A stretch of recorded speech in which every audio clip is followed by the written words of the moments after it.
정연섭의 과학과 철학. 동해 광구, 가이아나 광구와는 다르다. 연구소를 은퇴하고 농사를 짓고 있는데 가뭄에 대비하여 지하수 관정을 판 적이 있다. 실력이 좋다는 시공자가 있어 불렀더니 그는 탐침봉을 들고 수맥을 잡는다며 밭 주변을 돌아다녔다. 두 개의 봉이 만나는 지점에 굴착을 했고 20m 정도 들어가자 지하수가 올라왔다. 물이 잘 나오니 탐침봉의 효력을 당신은 의심 없이 믿었지만 아직도 탐침봉의 과학적 원리를 모르겠다.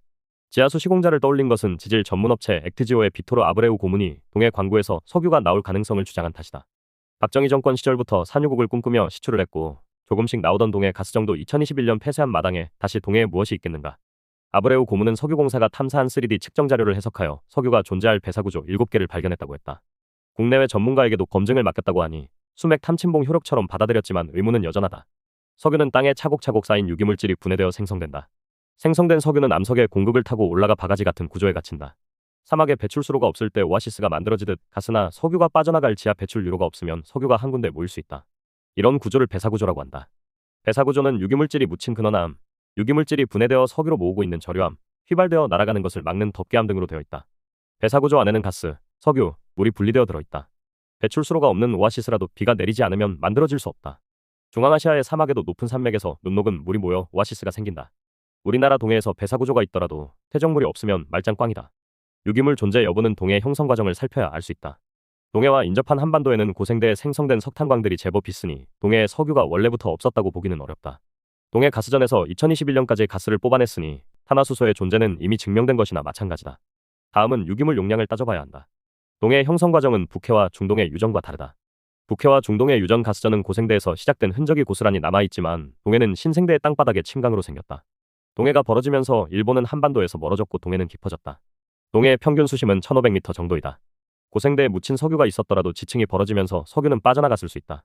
아브레우 고문은 배사구조에 근거하여 석유 존재 가능성이 20% 정도 된다고 한다. 일반인에겐 낮아 보이는 수치이지만 자원개발자들은 성공 효과를 생각하여 적지 않은 수치라고 강조한다.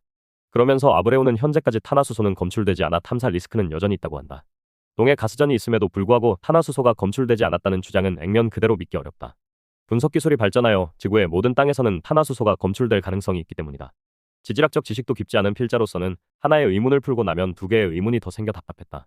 석유공사에도 들어가 보고 한국지질자원연구소 홈페이지에도 들어가 보았고 검색 엔진을 돌리며 주변 정보를 얻다가 한국지질자원연구원에서 나온 동해 울릉분지 남서현변부의 탄화수소 생성 및 이동 모델링이란 논문을 찾아냈다. 2013년도 게재되었으니 이번 소동과는 관련이 적어 오히려 이해관계에서 자유로운 정보라고 생각된다. 경제성보다는 학문적 관점에서 동해 광구를 해석하였고 추가 탐사에 대한 지질학자의 인식을 느낄 수 있는 논문이었다. 이 논문은 고래10, 고래50, 돌고래10, 돌고래20의 연구용 시추공 4개를 뚫어 동해 광구를 설명하고 있다. 정부는 오는 12월에 탐사용 시추공을 뚫을 계획이라지만 이전에도 이미 동해 석유 탐사를 위해 제법 많은 시추공을 뚫은 상황이다. 중복이라 하기보다 12월 탐사용 시추는 실제 석유가 많을 배사구조 위에 시추공을 뚫는 것이니 용도가 다를 것으로 짐작된다. 앞선 논문에서는 연구자가 약 4km 깊이까지 시추공을 뚫어 지질의 성분을 깊이에 따라 분석한 것으로 나온다. 동해의 지질은 신생대에 생성된 퇴적암으로 되어 있다는 분석이 이 논문의 가장 중요한 포인트로 보인다. 동해가 열리면서 침강이 일어나 초기에는 한반도에서 흘러간 퇴적물이 쌓였고 이후에는 해양 생물의 퇴적물이 쌓였다. 성분에 따라 구분하면 7개 정도의 퇴적층이 있고 깊이는 7km 정도 추정한다. 퇴적층은 시추공의 깊이보다는 깊다. 퇴적층이 누적되면 가장 아래 퇴적층의 압력과 온도가 높아지면서 석유가 생성된다. 시추공에서 측정된 물리화학적 값과 타 문헌이나 논문에서 계산된 값을 입력해봤다. 온도가 섭씨 100도 정도에서는 석유가 생성되고 더 올라가면 가스가 생성되는 원리도 반영했다. 석유 생성을 보여주는 프로그램은 논문의 저자가 직접 짠 프로그램은 아니며 보편화된 석유 생성 모델링 소프트웨어를 사용했다고 밝히고 있다. 이렇게 분석할 때 동해에서는 약 1500만 년 전부터 석유가 생성되기 시작했다. 초기에 생성된 석유가스는 날아갔다고 한다. 열리던 동해에서는 석유를 덮어줄 구조가 없었기 때문이다. 그런데 운 좋게도 동해가 약 1000만 년 전 열림을 멈추었다. 열림과 닫힘의 정확한 동력은 알 수 없지만 태평양판과 필리핀판이 부딪히는 힘 외에는 달리 설명하기 어렵다. 2011년 동일본 지진 때도 동해는 2cm 정도 이동했다. 아무튼 동해가 닫히면서 퇴적층이 수축되었고 석유를 가둘 배사구조가 만들어졌다.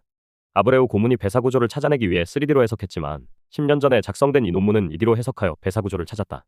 1D 해석은 시추공의 깊이에 따른 해석이고 2D 해석은 돌고래 10과 돌고래 20을 잇는 단측면에 따른 해석이다. 2D나 3D는 탄성파를 발사하여 되돌아오는 메아리 신호를 분석하면 얻는다.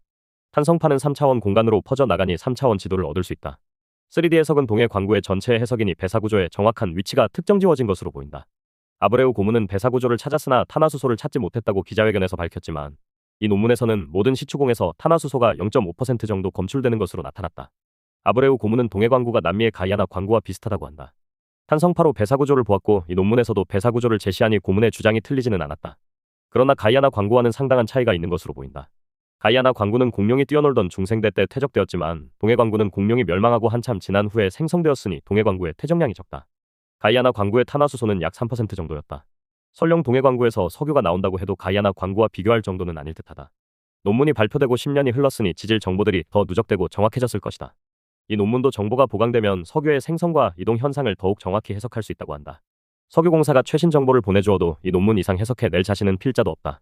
최신 정보에 접근했던 아브레우 고문은 긍정적인 결론을 냈는데 동해 광구를 탐사하다 그만둔 호주의 우드사이드 결론은 부정적이라.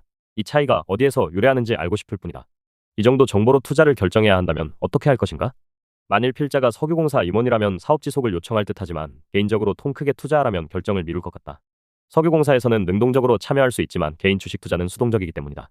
정책적으로 사업을 추진하더라도 과도한 기대는 하지 않는 게 좋겠다. 최근에 폐쇄된 동해 가스시설은 약 1조 원을 투자하여 2조 원의 이익을 얻었다고 한다. 100% 수익률이지만 투자 기간을 고려하면 큰 수익도 아닐 수도 있다. 이번 사업은 동해 가스전 사업보다 더 정확한 정보로 결정되어 수익이 개선되겠지만 늦게 퇴적된 동해의 한계는 분명할 듯하다. 몇만 년의 퇴적 기간에 비하면 1, 2년 늦게 시추한다고 석유가 새어나가지는 않을 것이니 신중해야 한다. 더 칼럼니스트